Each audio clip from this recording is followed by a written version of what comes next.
पूर्व समय की बात है। जन्मेजय के पिता राजा परीक्षित थे। उन्हें तक्षक सर्प ने डस लिया था।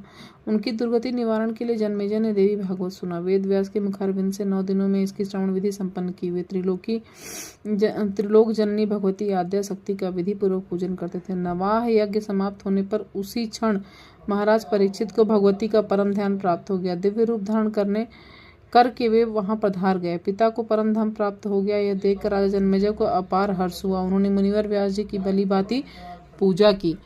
जो मानव भक्तिपूर्वक देवी भागवत की कथा सुनते हैं, सिद्धि सदा उनके सन्निकट खेलती है। अतः उन्हें निरंतर इस पुराण का श्रवण करना चाहिए।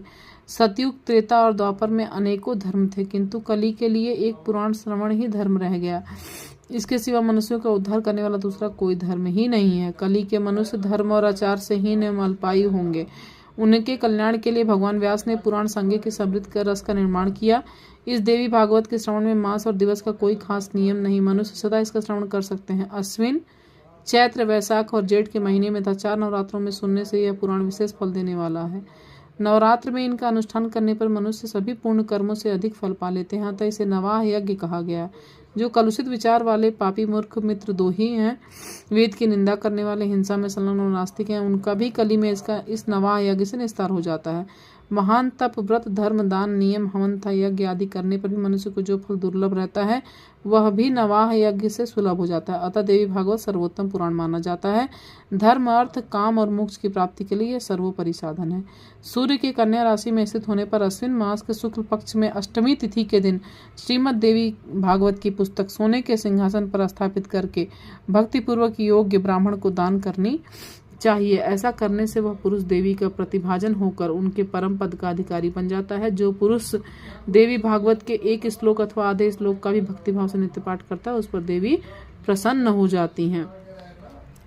कहने का अर्थ ये है कि प्रथम अध्याय में ये बताया गया है देवी भागवत की जो कथा का महत्व है वो क्या है, कब इसे किस समय पर सुना गया था। जन्मेजय के पिता राजा परीक्षित थे। उन्हें तक्षक सर्प ने डस लिया था। उनकी दुर्गति निवारण के लिए जन्मेजय ने देवी भागवत सुना था और वेद व्यास जी के मुखारविंद से 9 दिनों में इसका श्रवण विधि संपन्न की गई थी। यानी 9 दिन में इसका श्रवण विधि संपन्न किया जाना चाहिए। अश्विन मास, चैत्र मास, वैशाख और जेठ के महीने में 4 नवरात्रों में सुनने से विशेष फल देता है।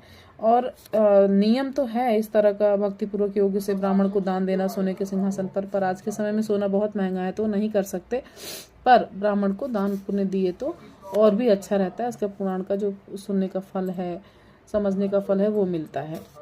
अब अगले अध्याय में दूसरे अध्याय के बारे में बताऊंगी मैं।